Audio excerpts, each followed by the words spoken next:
Alhamdulillah nahmaduhu wa nasta'inuhu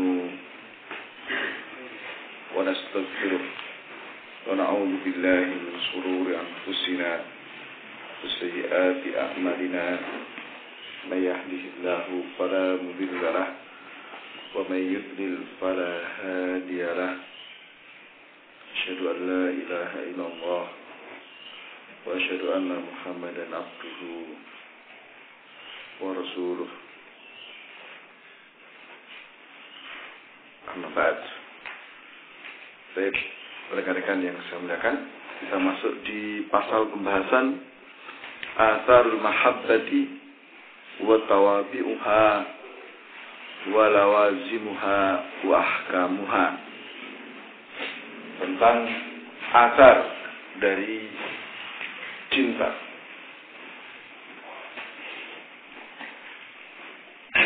dan apa-apa yang mengikuti dari kecintaan, apa-apa yang menjadi konsekuensi serta hukum-hukumnya.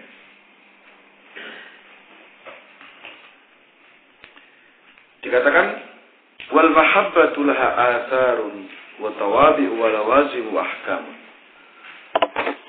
Kecintaan itu memiliki athar, memiliki hasil, memiliki perkara-perkara yang mengikuti kecintaan itu. Jadi ada perkara-perkara yang mengikuti kecintaan. Juga memiliki apa? Konsekuensi-konsekuensi serta hukum-hukum. Apakah itu kecintaan yang terpuji ataupun kecintaan yang tercela? Ya.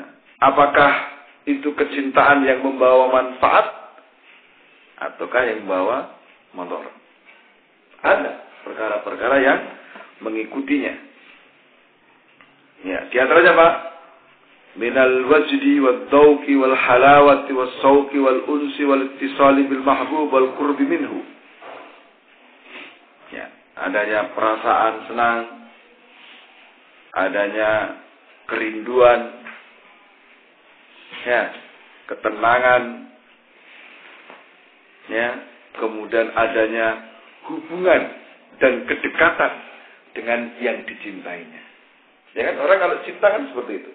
Orang kalau mencintai sesuatu, dia pasti merasakan seperti ini. Ya.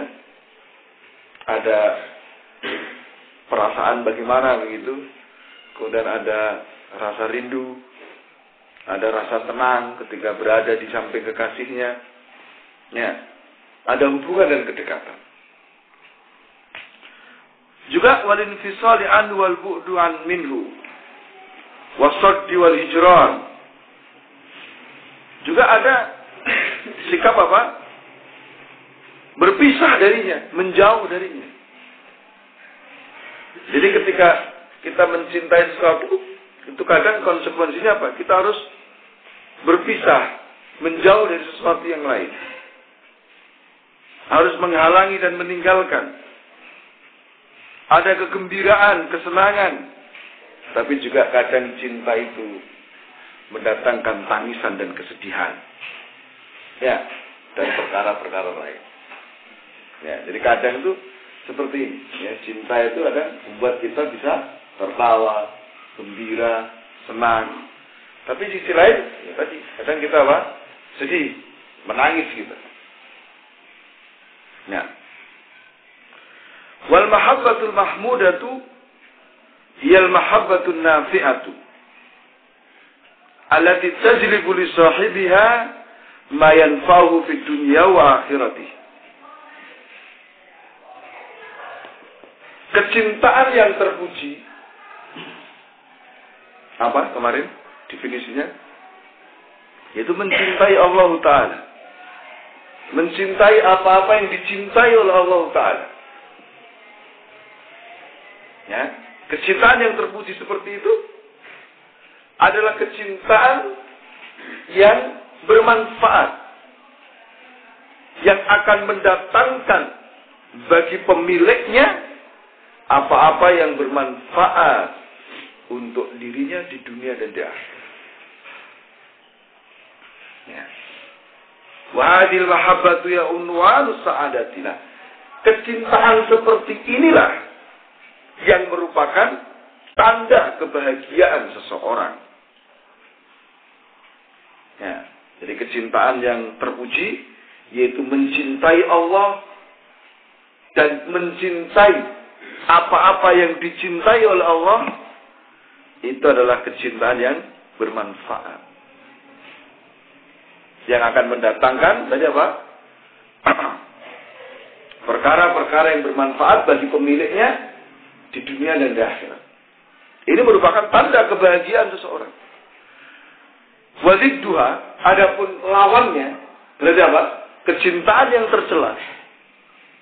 Ya, mencintai bersama Allah itu melakukan kesyirikan. Mencintai apa-apa yang dibenci oleh Allah. Hiya allati tajlibu li sahibiha ma yadurruhu fid dunya wa akhirati. Itu akan mendatangkan bagi pemiliknya perkara-perkara yang membahayakan untuknya di dunia dan di akhirat. Wa hiya unwanu syaqawatihi. Ini merupakan tanda ya kesengsaraan baginya. Nah, jadi diterangkan di sini seperti ini. Ya, konsekuensi atau perkara-perkara yang mengikuti kecintaan. Kalau kecintaan yang terpuji, dia akan diikuti perkara-perkara yang bermanfaat, akan menghasilkan perkara-perkara yang bermanfaat di dunia dan akhirat. Tapi sebaliknya, kecintaan yang tercela itu akan mendatangkan perkara-perkara yang membahayakan. Nah, maka wal akil wa ma'lumun annal hayyal akila la yahtaru ma yadurruhu wa yusqihi. Orang yang hidup dan berakal, ya, orang yang hatinya hidup, berakal, tidak mungkin dia akan memilih perkara yang membahayakan dan menyengsarakan dia. Tidak mungkin. Sehingga sebetulnya orang yang berakal tidak mungkin dia akan mencintai perkara-perkara yang membahayakan dia. Ya. Dia tidak akan melakukan kecintaan yang tercela. Kenapa? Karena itu akan mendatangkan apa? Bahaya. Akan menyengsarakan dia. Maka orang yang berakal tidak mungkin dia akan memilih perkara-perkara yang membahayakan dan menyengsarakan dia. Wa inna ma yasuru dzalika an jahlin wa dzulmin. Akan tetapi kalau sampai ada seseorang memilih sesuatu yang membahayakan dan menyengsarakan dia, tidak lain apa? Itu muncul dari kejahilan, dari kebodohan dan kedoliman dirinya. Ya, jadi orang milih perkara yang membahayakan itu kenapa? Karena dia nggak ngerti atau memang dia apa? Mendolimi dirinya sendiri. Ikuti hawa nafsu. Fa inna nafsa qad tahwa ma yadurruhu wa la yanfa'uha. La yadurruha wa la yanfa'uha. Karena memang jiwa, hawa nafsu kita itu kadang menginginkan, mencintai perkara-perkara yang membahayakan dan tidak membawa manfaat. Kadang jiwa kita seperti itu. Ya. Maka itu merupakan apa? Bentuk kedoliman seseorang terhadap dirinya sendiri. Ya, wong sudah ngerti itu bahaya. Ya kan? Kok dia senang? Kok dia cinta kepada hal yang membahayakan itu? Itu merupakan apa? Bentuk kedoliman. Sudah ngerti, ngeyel, ini kedoliman. Nah, Mengapa seseorang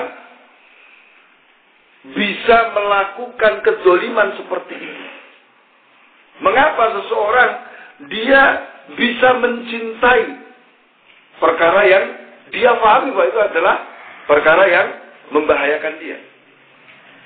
Imma bi an takuna jahilatan bihali mahbubiha bi an tahwa syai'a wa tuhibbahu ghairu alimatin bima fi mahabbatihi minal madarrati.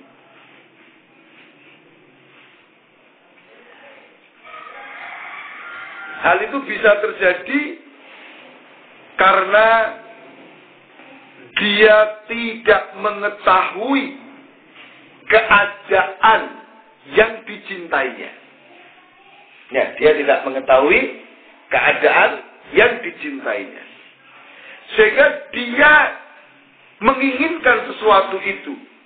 Sehingga dia mencintainya tanpa dia mengetahui bahwa di dalam apa yang dia cintai itu terdapat bahaya.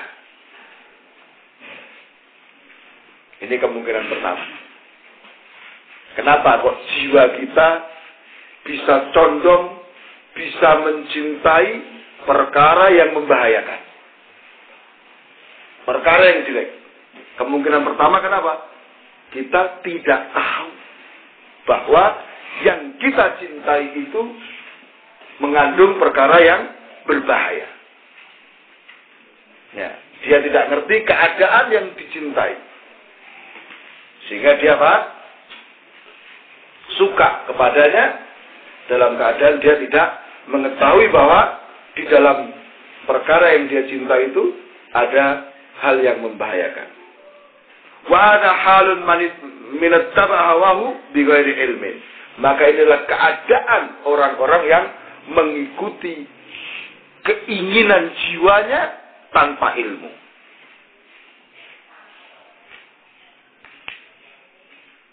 Wa imma alimatan bima fi mahabbati minal madarrati lakin tu'thiru hawaha ala ilmiha.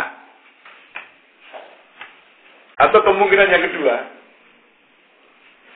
orang itu tahu persis bahwa yang dicintainya itu mengandung bahaya.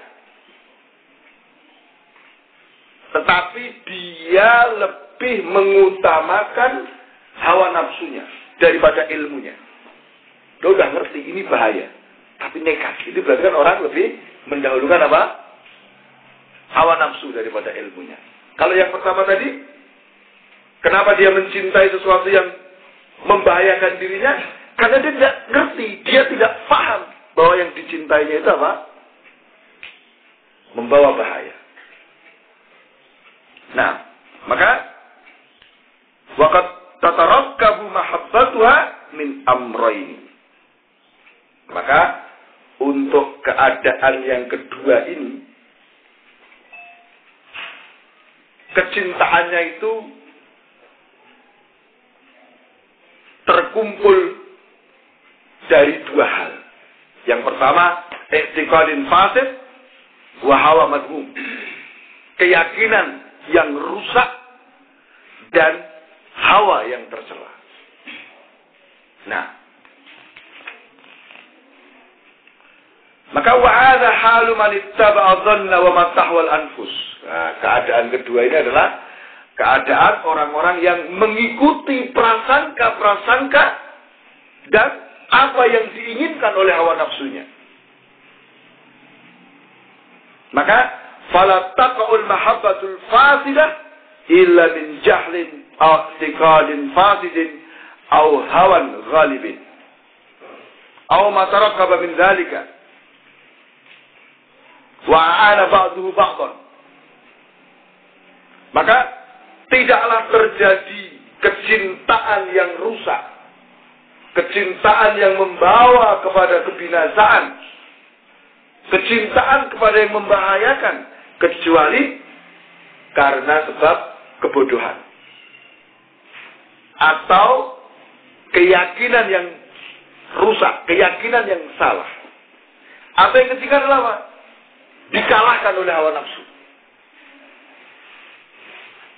Ya, jadi saya ulangi, tidaklah terjadi kecintaan yang membahayakan kecuali karena kebodohan atau keyakinan yang salah atau karena apa? Hawa nafsu yang mengalahkan akal seseorang.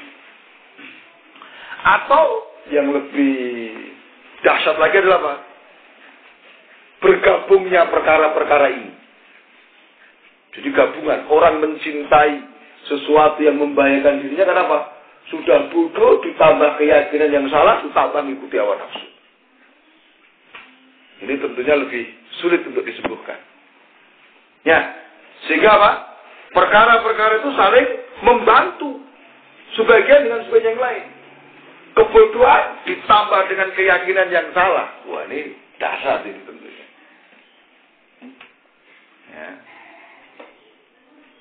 Nah, atau kebodohan didukung oleh hawa nafsu.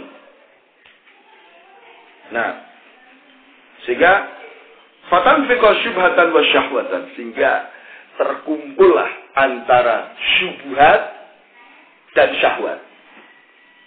Nah,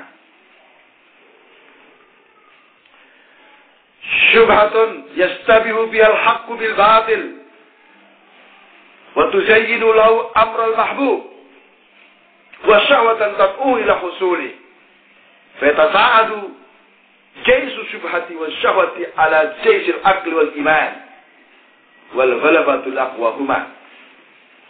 Ya, maka syubhat itu akan menyamarkan al-haq dengan kebatilan. Kemudian dihiasi kebatilan itu, ya, atau perkara yang dia cintai itu, sehingga yang mestinya itu batil, mestinya itu merusak, mestinya itu membahayakan apa? Karena adanya syubhat apa? Jadi nggak kelihatan. Bahkan kelihatan kebalikannya, kan? Wah, ada sesuatu yang menyenangkan, sesuatu yang bagus, yang enak.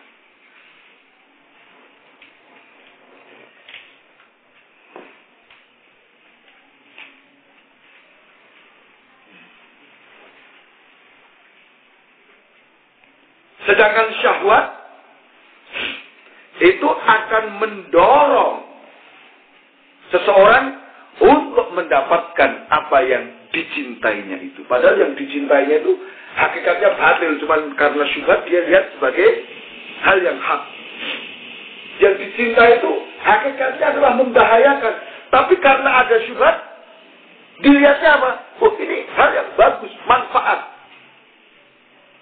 Sehingga dengan dorongan syahwat dia berusaha untuk mendapatkannya. Sehingga di sini akhirnya apa? Saling membantu antara tentara syubhat dan tentara syahwat untuk mengalahkan pasukan iman dan akal. Ya, maka kemenangan itu akan didapatkan oleh yang terkuat dari keduanya. Kalau syubhat dan syahwatnya itu kuat, maka dia akan bisa mengalahkan keimanan dan akal sehat seseorang.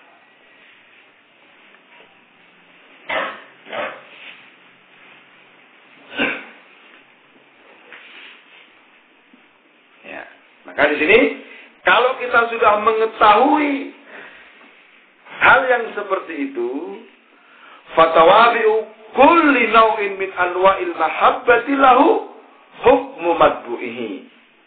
Maka perkara-perkara yang mengikuti dari masing-masing jenis kecintaan itu memiliki hukum sama dengan yang diikuti. Ya, artinya kecintaan yang terpuji, kecintaan yang membawa manfaat, yang merupakan apa tadi? Tanda kebahagiaan seorang hamba. Maka perkara-perkara yang mengikuti kecintaan itu juga semuanya membawa manfaat untuk pemiliknya. Jadi perkara-perkara yang mengikuti kecintaan itu dihukumi sama dengan kecintaan itu. Kalau perkara-perkara yang muncul dari kecintaan yang bermanfaat, yang terpuji, maka itu juga dihukumi perkara yang bermanfaat dan terpuji. Ya.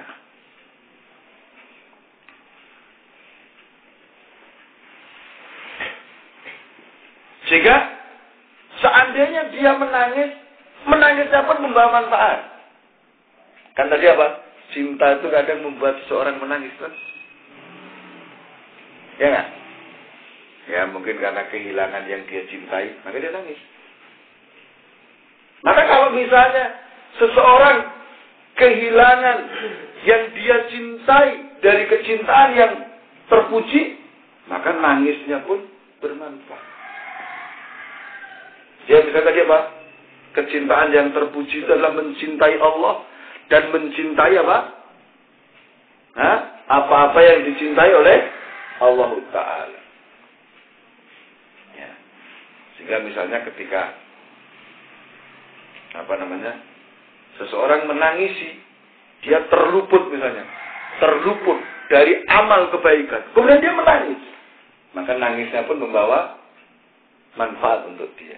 Seandainya dia bersedih, kesedihan itu membawa manfaat untuk dia. Seandainya dia gembira, senang, senangnya itu pun juga membawa manfaat bagi dia. Seandainya dia mengambil sesuatu, itu pun bermanfaat. Seandainya dia melepaskan sesuatu, melepaskannya pun juga bermanfaat untuk dia. Maka keadaan dia itu adalah apa? Ya, berputar antara kedudukan kecintaan dan hukum-hukumnya, antara bertambah keuntungan dan kedekatan. Itu saja. Jadi keadaan dia tidak akan keluar dari perkara-perkara yang senantiasa menambah kemanfaatan untuk dia, ya, menambah keberuntungan untuk dia, dan menambah kedekatan dia dengan Allah Subhanahu wa Ta'ala. Nah,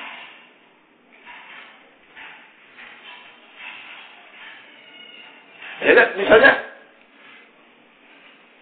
kecintaan Abu Bakar As-Siddiq radhiyallahu ta'ala anhu kepada Rasul sallallahu alaihi wasallam itu menjadikan beliau kadang menangis, kadang gembira. Ya. Tapi itu semua kan bermanfaat, kan, membawa manfaat bagi Abu Bakar As-Siddiq radhiyallahu ta'ala anhu. Kenapa? Kecintaan dia adalah kecintaan yang terpuji, yaitu mencintai Rasul SAW. Maka hal-hal yang dihasilkan, hal-hal yang mengikuti kecintaan beliau, semuanya membawa manfaat untuk beliau. Nah, wal mahabbatu dharatu madmumatu tawabi'uha wa atharuha kulluha dharatun li sahibiha mub'idatun lahu min rabbi kaifa ma taqallaba min athariha wa nazala fi manaziliha wa huwa fi hasaratin wa bu'din.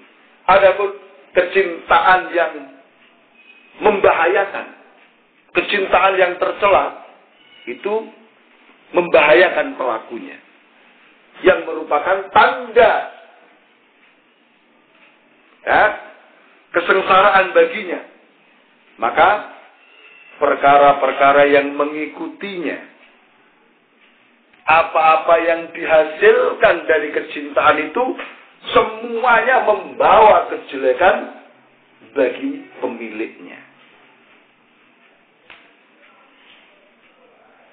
Ya, nangisnya pun membahayakan dia, kesedihannya juga membahayakan dia, senangnya, tertawanya membahayakan dia. Kenapa? Asalnya adalah kecintaan yang tercela.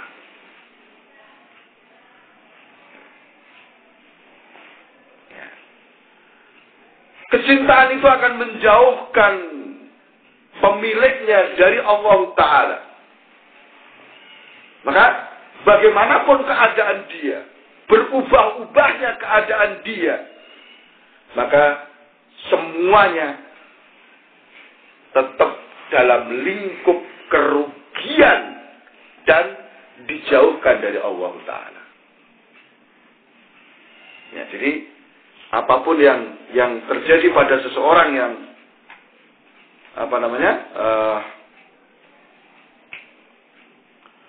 yang memiliki kecintaan yang tercela ini, apapun keadaan dia, perubahan-perubahan yang terjadi dia, tidak akan keluar dari kerugian. Tetap dia mengalami kerugian. Nah, ya, maka wahada sya'nu kulli fi'lin tawallada an ta'atin wa maksiatin. Ini merupakan keadaan semua perbuatan yang lahir dari ketaatan dan kemaksiatan. Ya, semua yang lahir, semua yang muncul dari ketaatan, maka itu akan menambah kedekatan pemiliknya atau pelakunya kepada Allah Ta'ala. Dan semua yang lahir, yang muncul dari kemaksiatan, maka itu akan mendatangkan kerugian bagi pemiliknya, bagi pelakunya. Ya, Allah Ta'ala menyatakan, "Dzalika bi annahum la yusibuhum dhama'un wala nasabun wala mahmasatun fi sabilillah wala yata'una mawti'an yaghidul kuffar wala yanaluna min aduwwin nailan illa kutiba lahum bihi amalun salih inna Allah la yudhi'u ajral muhsinin." Demikian itu sesungguhnya mereka tidaklah ditimpa oleh dhama'un, kepayahan, wala nasabun, kecapean, ya, hal-hal yang menyulitkan di jalan Allah, dan tidaklah mereka melakukan perkara-perkara yang membuat orang-orang kafir itu jengkel, dan tidaklah mereka mendapatkan sesuatu kejelekan dari musuh kecuali ditulis untuk mereka dengan perkara-perkara itu apa? Amal soleh. Ya, sesungguhnya Allah tidak menyia-nyiakan pahala orang yang berbuat kebaikan. Wa la yunfikuna nafaqatan saghiratan wala kabiratan wala yaqta'una wadiyan illa kutiba lahum liyajziyahum wa ahsana ma kanu ya'malun. Dan tidaklah mereka menginfakkan satu nafkah yang sedikit ataupun banyak, tidaklah mereka melewati satu lembah kecuali ditulis untuk mereka. Ditulis untuk mereka apa? Pahala, amal saleh. Untuk Allah memberi balasan kepada mereka dengan balasan yang lebih baik dari apa yang telah mereka lakukan. Ya, surat At-Taubah 120, 121.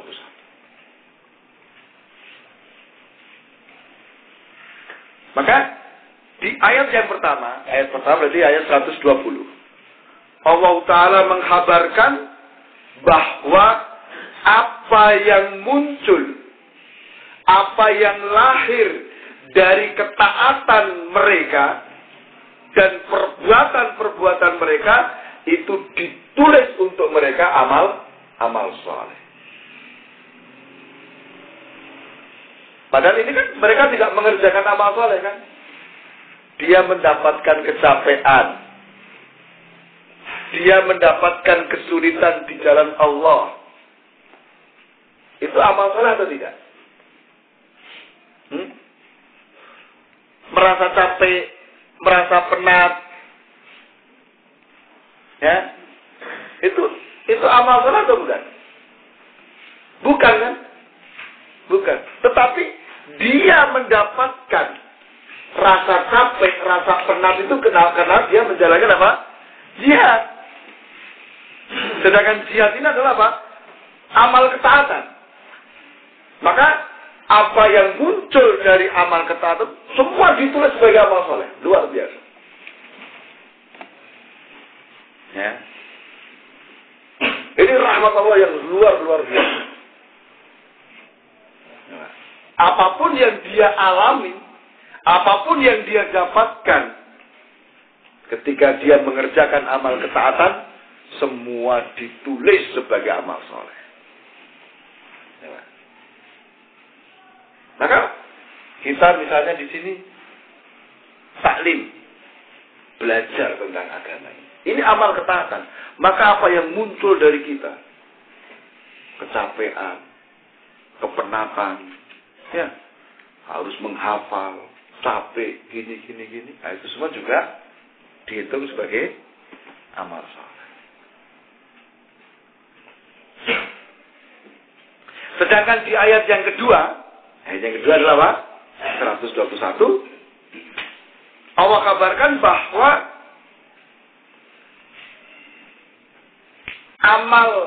amal soleh yang mereka lakukan itu ditulis sebagai amal soleh. Tapi juga apa? Wa ma yunfikuna nafaqatan. Ini berarti dia memang infak kan begitu. Jadi infaknya itu sendiri ditulis sebagai amal soleh. Demikian juga nanti apa? Hal-hal yang muncul dari situ itu juga akan ditulis sebagai amal soleh. Ya, maka perbedaannya apa? Perbedaannya pada ayat pertama, ya, anal awwala laisa min fi'lihi. Apa yang muncul, apa yang disebutkan pada ayat pertama dari rasa capek, kepenatan, macam-macam itu bukan dari perbuatan mereka. Ya kan? Perbuatan mereka adalah apa? Jihad, Pak. Tapi dari jihad itu muncul tadi perkara-perkara. Itu juga dalam soleh. Wa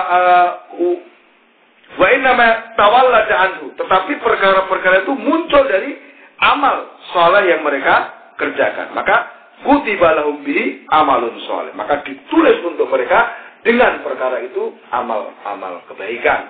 Wasani nafsu a'malihi fa kutibat lahum. Sedangkan yang kedua, apa yang disebutkan di ayat yang kedua, itu adalah amalan mereka langsung. Maka itu juga ditulis sebagai amal saleh. Maka fata'ammal qatir al-mahabbati hadzal fatra haqq at-ta'ammuli. Maka perhatikan ya, orang-orang yang memiliki kecintaan bahasan ini dengan sebenar-benarnya. Ya, karena ini perkara yang sangat penting. Ya, karena kemarin ya kita sudah sampaikan tentang bahwa kecintaan itu adalah perkara pokok yang mendasari amalan, ucapan seseorang. Nah,